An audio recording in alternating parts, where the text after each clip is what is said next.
Yes. Yeah, good evening all. So in the last class, just we had a demonstration introduction to this. So just I'll take 5 minutes what I discussed in the previous demonstration.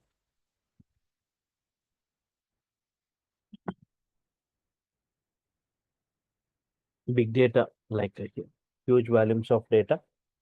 Currently, we have got databases and specialized databases like Teradata, Netezza, and Vertica for data warehouse environment, right? Yes. So day by day, as data is increasing enormously, we need to have proper storage systems, right? So as a solution to all the storage level problems and processing level problems, we have got a framework called Hadoop. Hadoop is providing two services. First one is for storage and for process. Hadoop is meant for storage. Hadoop is meant for processing. For storage, the Hadoop doesn't use any database. So it is going with a special kind of file system called Hadoop distributed file system because databases has got some drawbacks. Despite of those drawbacks, still it doesn't go with. And for processing, Hadoop doesn't use any current technologies like this going with a special kind of execution models like has got MapReduce. Now, Spark currently going with Spark. Spark is a very high-speed processing technology, right?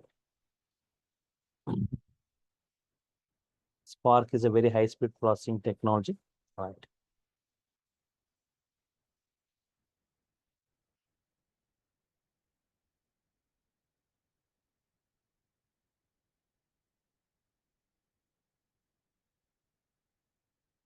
One second.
Okay.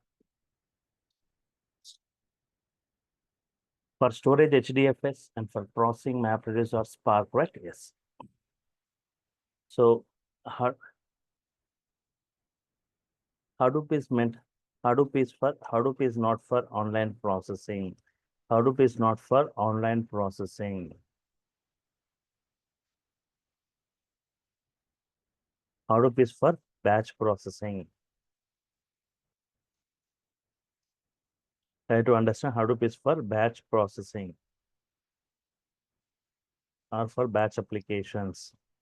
Hadoop is for batch applications or for batch processing. Hadoop is not for online applications or online processing. It is not for request response architecture. Hadoop is for batch up. There are two types of applications. There are two types of applications.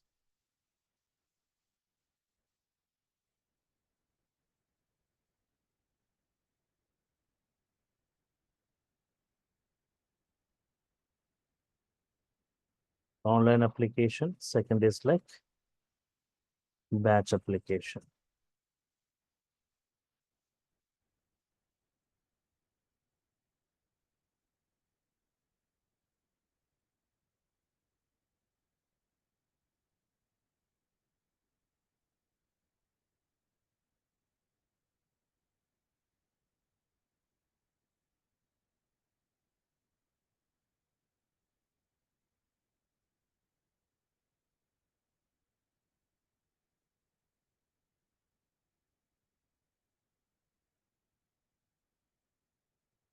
There are two types: online applications and batch applications. Online applications means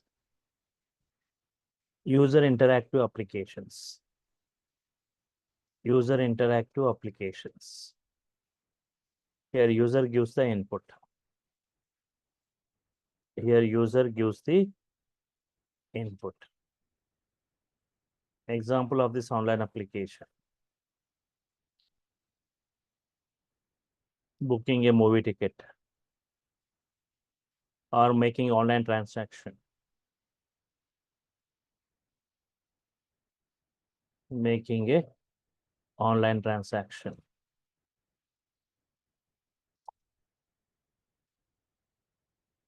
User gives the input: booking a movie ticket, making an online transaction.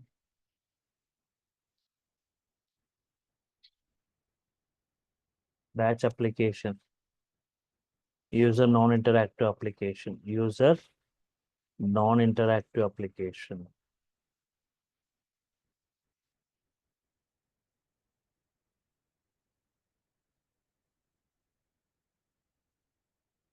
User non-interactive application.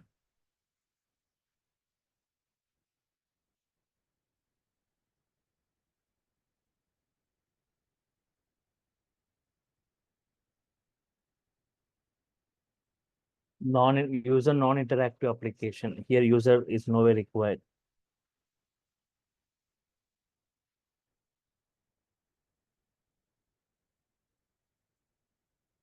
Example: railway ticketing PNR status. Railway ticketing PNR status, right? So currently your status is 200. After 1 hour it is 150. Tomorrow morning it is 100. Tomorrow evening it got confirmed. Here is user is nowhere required. Everything happens in the automated fashion. And even generating credit card statements. Generating credit card statements.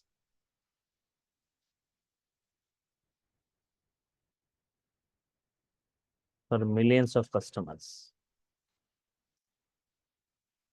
Generating credit card statements for millions of customers.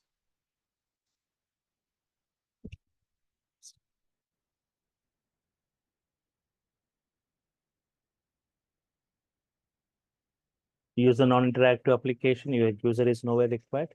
Railway ticketing PNR status. Generating credit card statements for millions of customers. So Hadoop is for batch applications for millions and trillions of records, right? Online for a single transaction, Hadoop is nowhere required. For millions and trillions of records, Hadoop is required.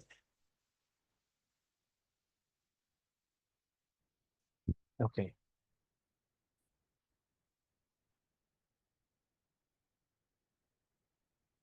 Now, why databases are not used for storing Hadoop's data? Drawbacks with the current databases. Drawbacks with the current databases. Very less storage, you see. No parallel processing in most of the databases.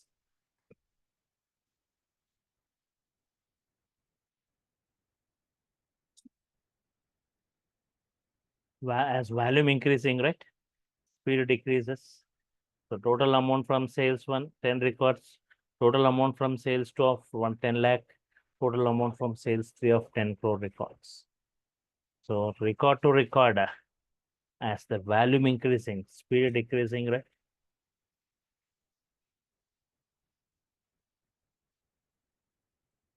Even if complexity increases, speed decreases. Select the total amount from sales 10 lakh records. Average amount from sales 10 lakh records. Standard deviation of query to query here. The complexity increasing, right? Query to query as the complexity increasing.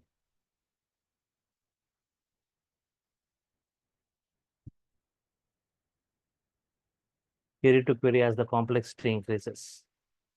Speed decreases. Hadoop advantages. Unlimited data storage. So before I go with the Hadoop advantages, right? The major drawback with the databases, right? Can handle only structured data. They cannot handle unstructured or semi-structured data. Right.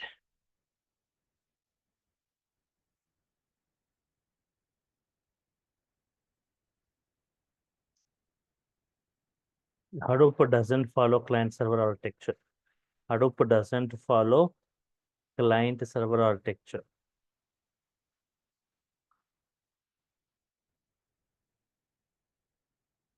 It doesn't follow client server architecture. Hadoop follows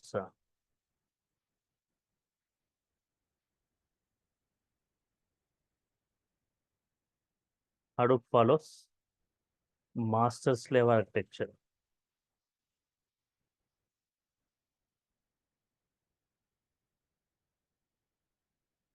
Master slave architecture. Hadoop follows master slave.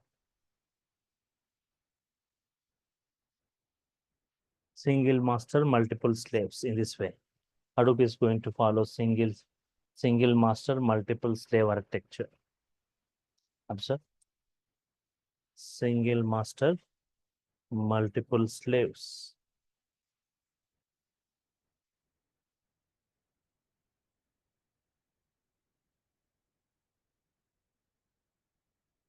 S1, S2, S3, so on up to Sn.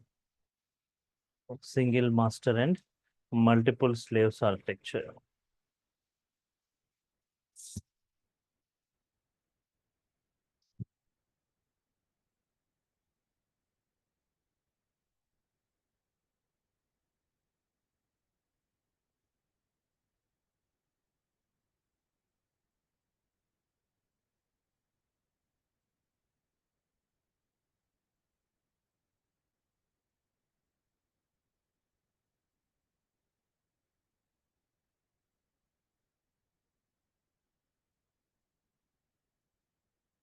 Okay. So if you got a file f1.txt, the size is like 2 TB, 2 TB file, but here each system capacity 1 TB, 1 TB, so 1 TB, 1 TB. This 2 TB file is split into smaller parts. Each one is stored across,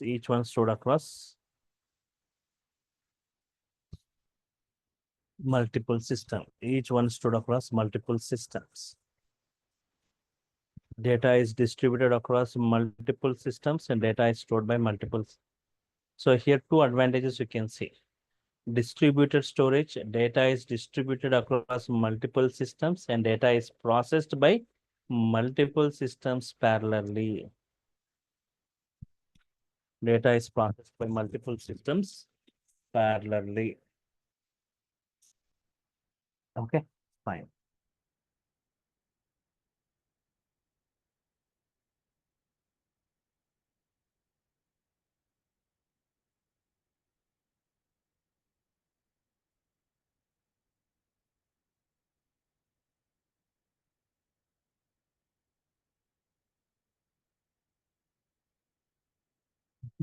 So that's the reason very huge storage is possible and very high speed processing is possible because single file is processed by multiple systems parallelly. That's the reason very high speed and huge storage is possible.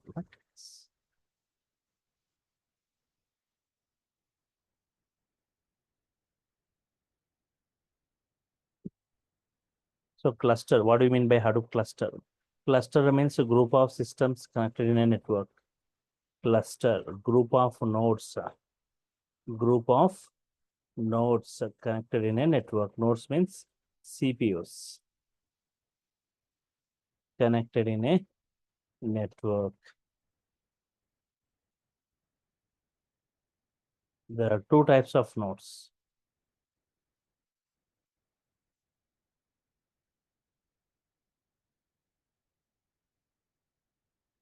There are two types of nodes. First one, master node. Second is slave node.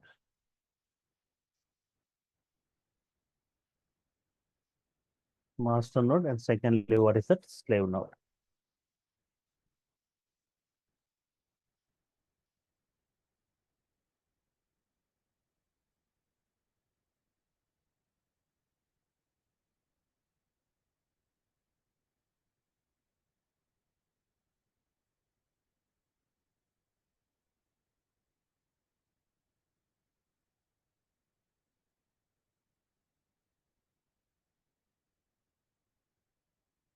There are two types of node, master node, slave node. Master node responsibilities. Master node responsibilities.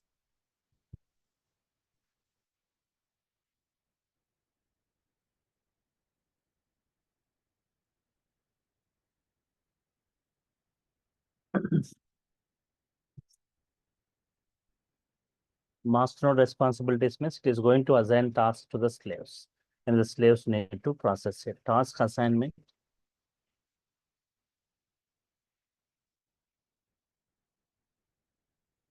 Secondly, balancing the load, load balancing.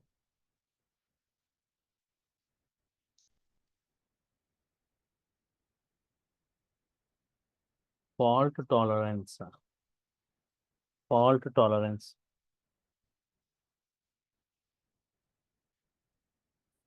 and health monitoring.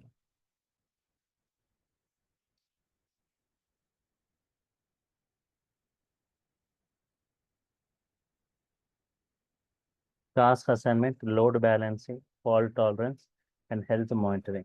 So assigning tasks to the multiple slaves, load balancing the load means the task should be equally assigned to all the slaves. Fault tolerance means if multiple systems are executing multiple tasks parallelly. Observe here, if multiple systems are executing multiple tasks parallelly.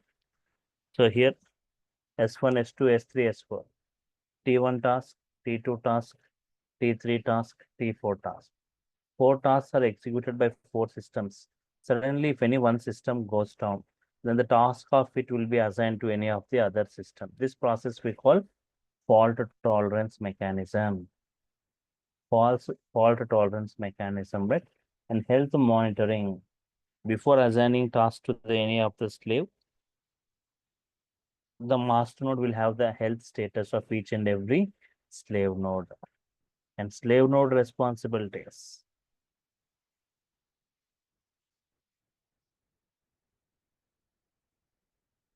Slave node responsibilities. Storing the data, processing the data. Storing the data, and secondly, right, processing the data. Yes. So now coming back to this Hadoop advantages, unlimited data storage. Unlimited data storage is possible because of a property, right? Horizontally unlimited scalability. Horizontally unlimited scalability. Horizontally unlimited scalability.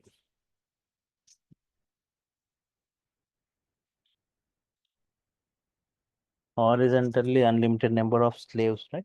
Horizontally unlimited number of slaves means if you're running a small business with a less number of slaves, for example, you're running a business with less number of slaves.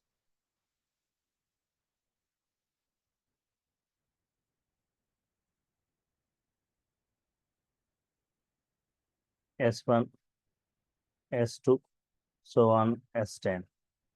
So, for example, your customers are increased, your branches have increased, your data is increased, then the number of slaves also to be increased. Customers increased by 100 times, if data increased by 1000 times, you cannot go with the same number of slaves, right? Keep on horizontally, we keep on increasing the slaves. So horizontally unlimited scalability, very high speed processing because of parallel processing. Very high speed processing because of parallel processing. Can handle all varieties of data, structured, unstructured, and semi-structured. Open source, no licensing required. Most of these Hadoop products are from Apache. You can see all this in Apache Mirror's site. You can download from there. Commodity hardware means doesn't require very highly configured systems. Hadoop can run on any hardware, right? And any hardware configuration. So Yahoo has taken a table of 100 TB consisting of 1024 columns, There was a test done by Yahoo to check the speed, right? Has taken a table of 100 TB consisting of 1024 columns. Task was sorting based on 16 columns.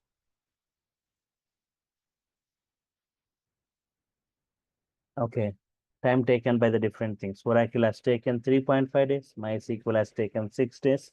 Teradata has taken 4.5 hours. It's a specialized database used for data warehouse, right?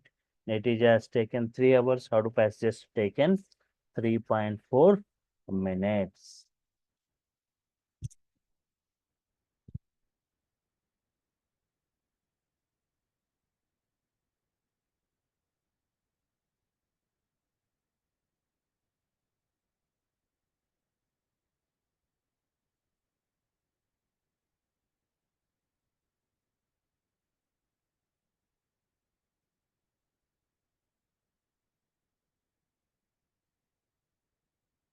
Okay.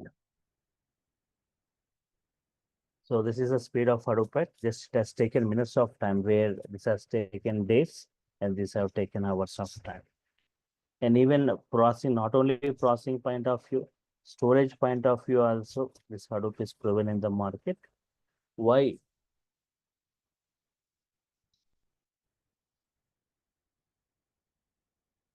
Why databases like Oracle can't store unlimited storage?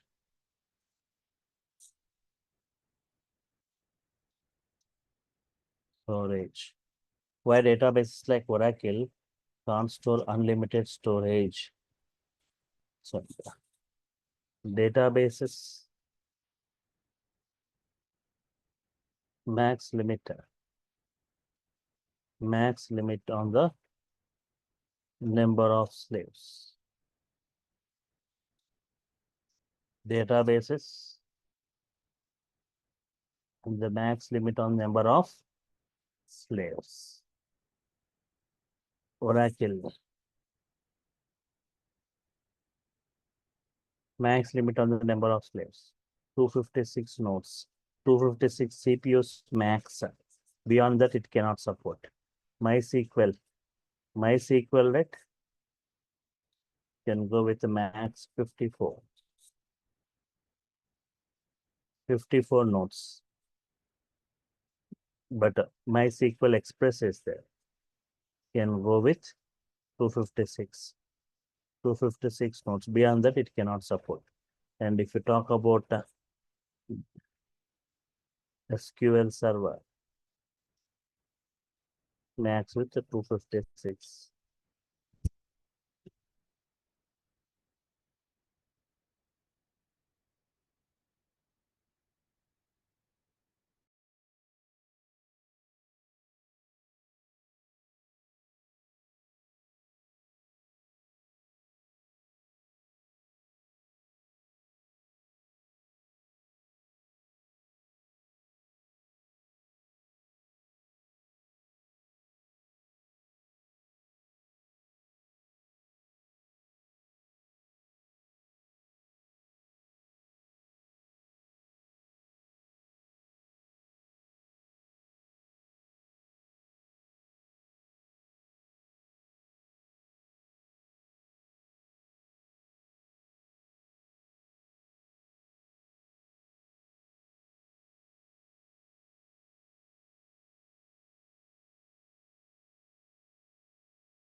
Okay.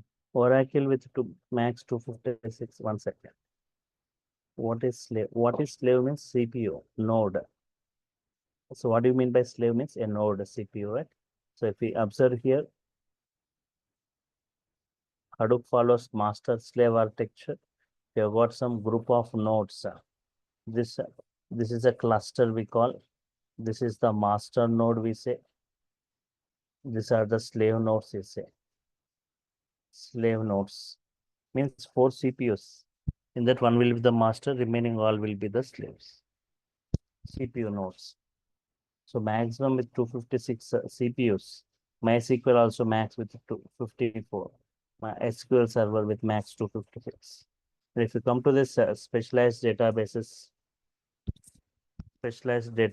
right? Yes. Like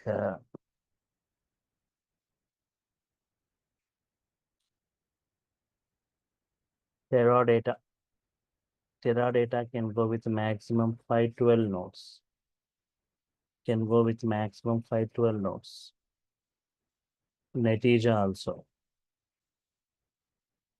can go with maximum 512 nodes. Vertica.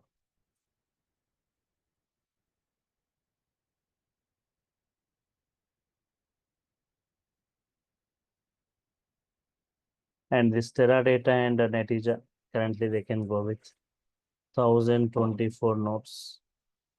It can go with 1024 nodes.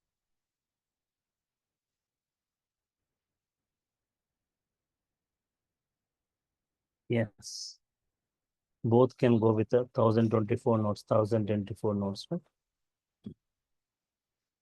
So, but so none of this databases means none of these nodes means CPUs. Nodes means CPUs.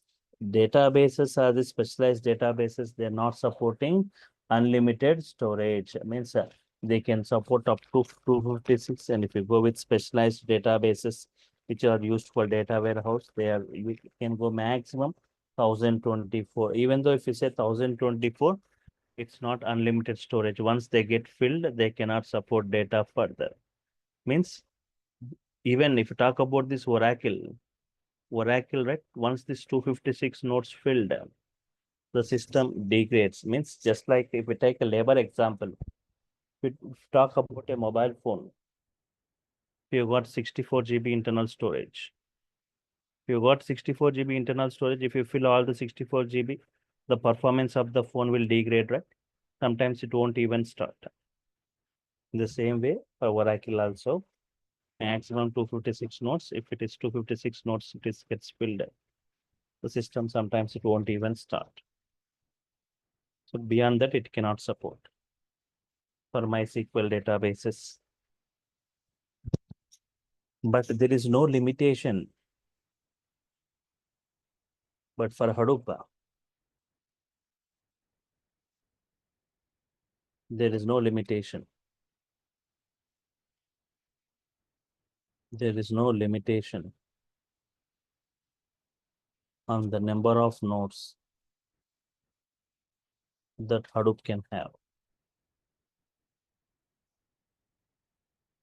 But for Hadoop, there is no limitation on the number of nodes that Hadoop can have.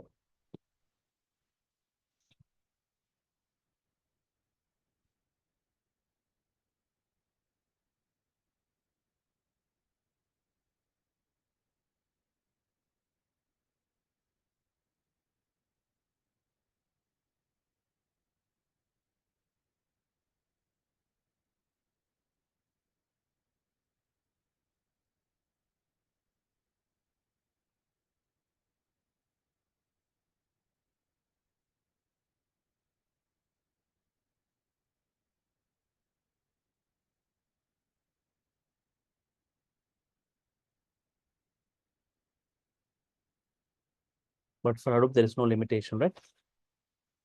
Okay. It can go with unlimited number of slaves. Yahoo, when first time implemented Hadoop. Yahoo, when first time implemented, right? Yahoo, when first time implemented Hadoop, went with Yahoo, when first time implemented Hadoop, went with 4,000 slaves. 4,000 slaves means 4,000 CPUs, 4,000 nodes for storing its data. Currently, Yahoo going with 12,000 nodes for storing its data.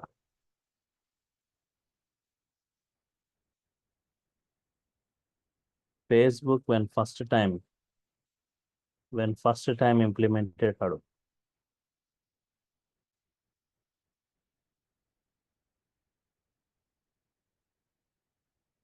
Yeah, Facebook when first time implemented Hadoop went with 8,000 nodes or CPUs for storing its data. Currently, Facebook going with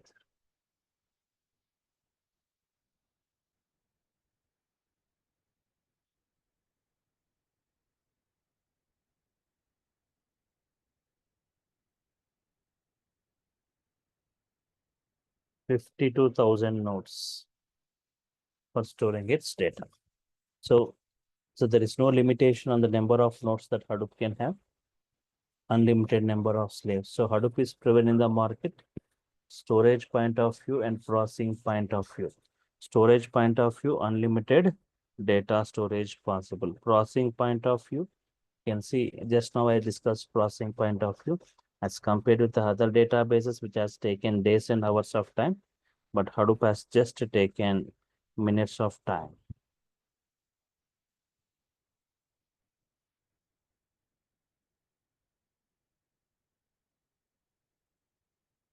Okay, that's Hadoop is proven in the market, storage point of view and processing point of view, right?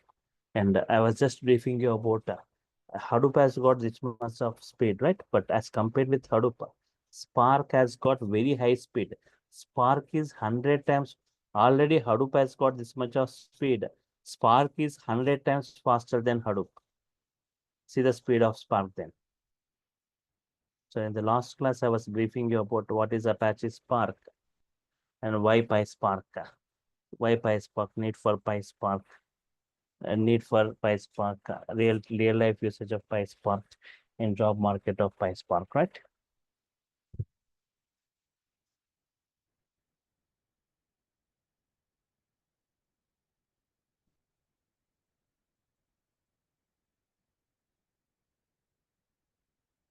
PySpark, it's a distributed SQL. So what is Apache Spark means? It is a open source distributed cluster computing framework introduced by Apache Software Foundation. It's an engine for very high speed processing, for big data analysis, processing and computation. Why PySpark means? It is a Python API for using Spark.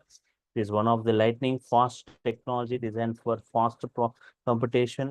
It is one of the demanding tool about the data engineers to work with bigger data sets. Is used for running distributed SQL, creating data pipelines, ingesting data into databases, running ML algorithms, working with the graphs and data streams. So need for PySpark means huge data is getting generated offline and online. This data contains hidden patterns, unknown corrections, market trends, customer preferences, and other useful business information. So it is necessary to extract valuable information from this raw data. So we require some efficient tools for performing this kind of operation on this huge data, right? So we require some efficient. So combining a Python and Spark is the very efficient way for the world of big data. That's why Apache Spark community came up with a tool called PySpark, Python API for using Spark. So we're discussing about the real life use cases, mostly used in the commercial sector for real-time processing in bank and financial systems, retrieving a customer social media profile, and for credit risk assessments, fraud detections, for healthcare, to identify the patient who is going to face the issue, entertainment industry like Netflix, the OTT platform like Netflix using Apache Spark for real-time processing is processing nearly 450 billion events per day. Trade and e-commerce, like the leading e-commerce websites like Flipkart, Amazon, all this they are using Apache Spark for advertising, for recommendations, for enhanced customer experience, right? In this way, in the real life use cases, and even if you see that the job market of PySpark currently, very huge packages for PySpark especially for the Spark with Python, right? So same 1.5 times other than any other technology. Huge packages, you can compare the salary packages in the same way they will be expecting the skills, technical skills. What I'm going to discuss as part of this course, right? Big data Hadoop, what is Hadoop, need for Hadoop sources, databases, HDFS file system, Hadoop distributed file system, and MapReduce execution model, Scoop for import-export operations. What are the various operations you perform during import or export operations? Yarn, yet another resource negotiator, right? Yarn for Yarn, it's in the kind of NoSQL database.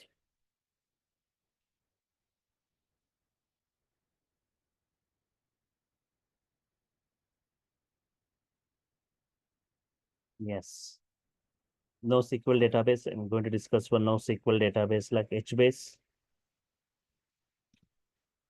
Hive, one of the important component of Hadoop. Only on Hive also, only on Hive if you got knowledge on Hive. There are many jobs available on Hive. So Hive architecture, Hive metastore, Hive built-in functions, loading data from local files, tables, inner tables, external tables, Hive working with unstructured data, Hive working with XML data, Hive working with JSON data, Hive working with URLs and weblog data, Hive UDF, UDAF, UDTF, partition table, non-partition tables, multi-column partitioning, dynamic partitioning, performance tuning mechanism in Hive, bucketing in Hive, indexing in Hive, Hive examples, Hive and HBase integration, right? Yes.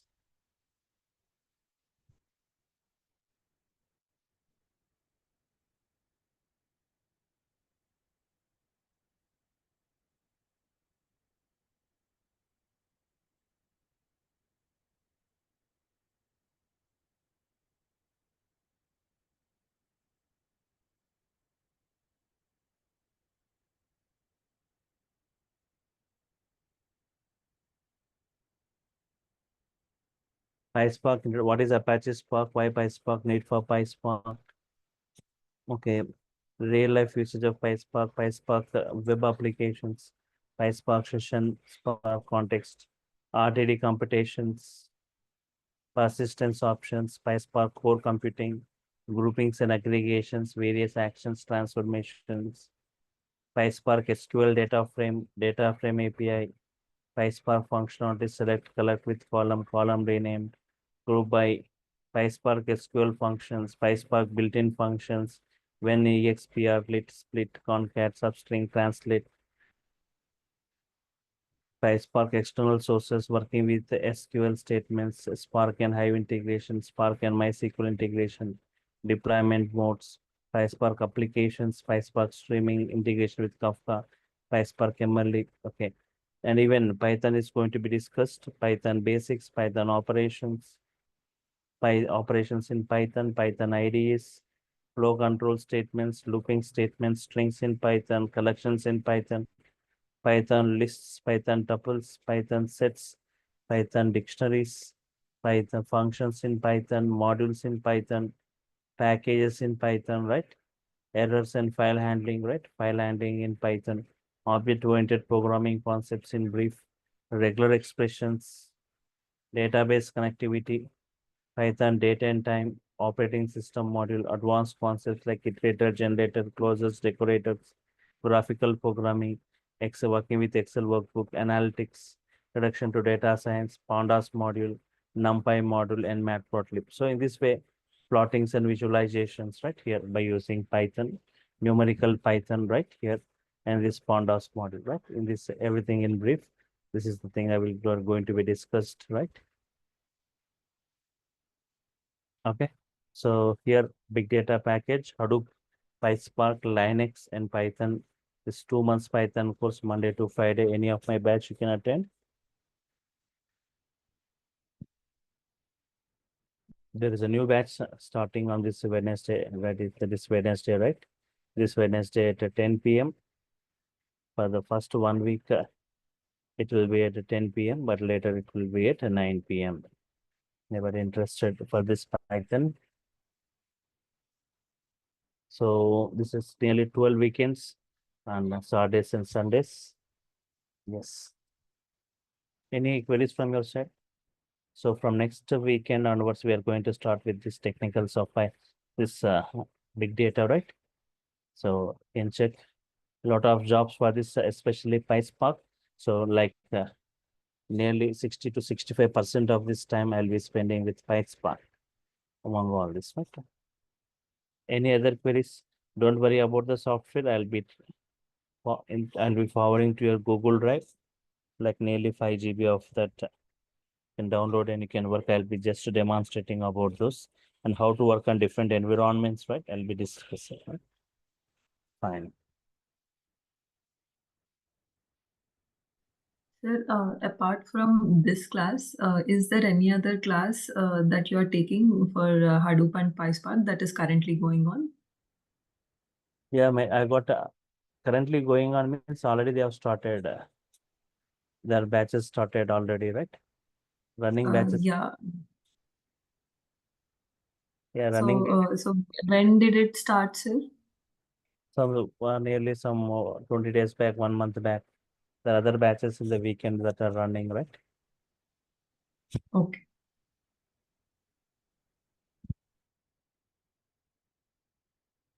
So if yes.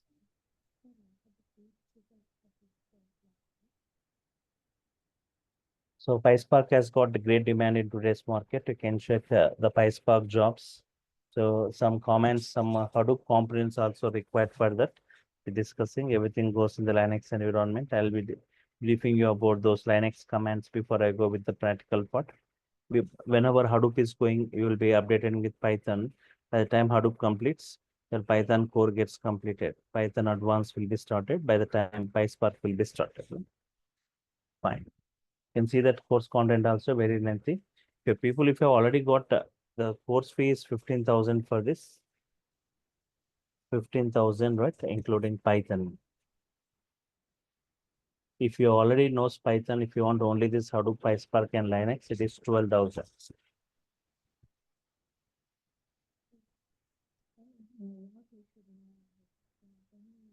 Okay. Any other queries, right? So next Saturday onwards, next Saturday, the link is going to be changed. So you're supposed to get enrolled for getting the link for attending the sessions. So everything will be practical oriented. Everything I'll be showing you step by step. And all the sessions will be interactive sessions. You can ask any queries. Next Saturday, new link you will be getting to your mail. Whenever you do the enrollment process, don't forget, you can see in the chart, right? In the Zoom chart, you can see some details given by this online team. Some details you can see provided by the online team. The contact details of the demo video, if anybody missed yesterday video, the contact details, the payment details. And also if you're done with that enrollment process, don't forget to share the screenshot of your payment to that mail ID provided. Then only they'll be forwarding you the link. And a WhatsApp group will be created for the technical discussion. Means if any error, you will get to take a snap and post in that group. I'll be answering. And you will be getting the session video of each and every session video you'll be getting for this Hadoop, PySpark, Linux, and Python. All the videos you'll be getting to your Google Drive. If you miss any session, also you can go through those and attend the session. And clear classroom notes will be provided. And mostly asked interview questions will be provided at the end. Right. Fine. So if there are no other queries, I will sign off for now. Meet you next Saturday. More discussion on this. Continuation will be starting with the technicals of this. All right. Thank you all for your time. Thank you. Meet you next week.